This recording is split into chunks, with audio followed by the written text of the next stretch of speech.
और अब बात करेंगे मार्केट अपडेट की। अमेरिका में डाउ और नेस्डेक में तेजी, अमेरिका की इकोनॉमी में तेजी, भारत की जीडीपी ग्रोथ 6.8 रहने की संभावना। बात शेयर मार्केट की, चूंकि यहां पर भारत 24 हर रोज करता है, ऐसे में क्या कुछ संभावनाएं मार्केट में हैं या हो सकती आने वाले समय में, उनका जिक्र यहां पर हम करते हैं। और ऐसे में अगर हम बात करें भारत की जीडीपी ग्रोथ 6.8 रहने की संभावना। इसी बीच हमारे साथ मार्केट एक्सपर्ट आकाश जिंदल जी जुड़ चुके हैं। बहुत स्वागत सर आपका भारत 24 पर। लेकिन लगातार शेयर मार्केट में बढ़ते उतार चढ़ाव के चलते कई लोगों के मन में कई सारे सवाल है। अगर हम बात करें अब इस हफ्ते की, तो कैसा शेयर मार्केट रहने वाला है? तूफान या फिर एक स्थिरता भी आने की संभावना? देखिए पलक जी, आज अच्छा दिन है तो इकोनॉमी के हिसाब से, क्योंकि ग्लोबल इकोनॉमी की बात करें, यूएस से काफी अच्छा डेटा आया है।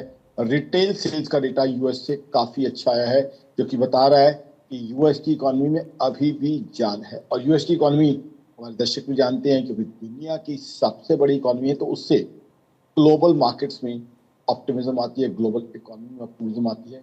कहीं ना कहीं ऑप्टिमिज्म साफ दिखाई दे रही है। मेरी ऑर्गेनाइजेशन आकाश डॉट का मानना है दूसरी बड़ी वजह है रशिया यूक्रेन वॉर के खत्म होने की संभावना। अब जो दुनिया के दो बड़े लीडर्स मिल रहे हैं, उसके बाद शायद रशिया यूक्रेन वॉर खात्मे की तरफ बढ़ जाए। अगर वो हो जाता है तो supply side issues, supply side constraints दुनिया के खत्म हो जाएंगे। यूरोप को गैस मिलना शुरू हो जाएगी, दुनिया के अंदर इन्फ्लेशन कम हो जाएगी, रेट ऑफ इंटरेस्ट भी कम हो सकते हैं। तो एक बहुत बड़ा रिलीफ वो ग्लोबल इकोनॉमी के लिए हो सकता है। हिंदुस्तान की इकोनॉमी की बात करें, हिंदुस्तान की इकोनॉमी बहुत अच्छी चल रही है। जनवरी और फरवरी दोनों के जीएसटी नंबर्स बहुत बढ़िया आए हैं, और इससे क्लियरली रिफ्लेक्ट हो रहा है महाकुंभ ने जीएसटी कलेक्शन और जीडीपी दोनों के अंदर बहुत बड़ी एडिशन की है।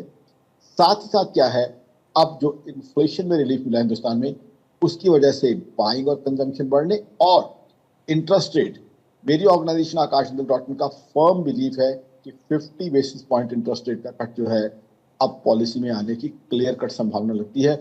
और अगर इंटरेस्ट रेट कट आ जाता है तो जाहिर सी बात है vehicle sales, housing sales, appliances sales सब जंप करेंगे, which would push and fuel demand, that would fuel demand, GDP growth, GST collection, employment. तो हिंदुस्तान की इकोनॉमी तो अच्छी चली रही है।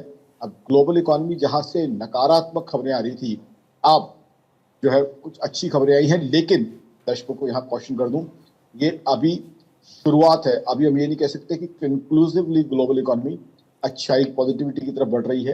अमेरिका से एक डेटा आया है, रशिया यूक्रेन वॉर की समाप्ति की इंडिकेशन आई है।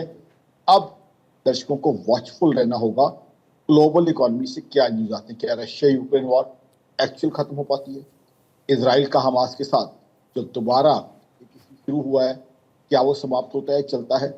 पाकिस्तान में जिस तरीके से बीएलए ने पाकिस्तान के अंदर बहुत बड़ा एक इश्यू जो है क्रिएट हुए हैं आज की तारीख में, क्या वो शांत हो पाते हैं? तो ग्लोबल इकोनॉमी से एक दिन के लिए मैं कहूँगा पार्शियल रिलीफ है, बट लॉन्ग टर्म रिलीफ के लिए Palak ji we have to wait and watch, we have to see the global news flow. Global news flow को देखना होगा। हिंदुस्तान की इकोनॉमी तो निश्चिंत हो जाइए, बहुत बढ़िया चल रही है, बहुत अच्छी चल रही है। हमारी सरकार ने जो बहुत अच्छा बजट दिया है, उसका इम्पैक्ट हिंदुस्तान की इकोनॉमी पे क्लियरली बहुत बहुत पॉजिटिव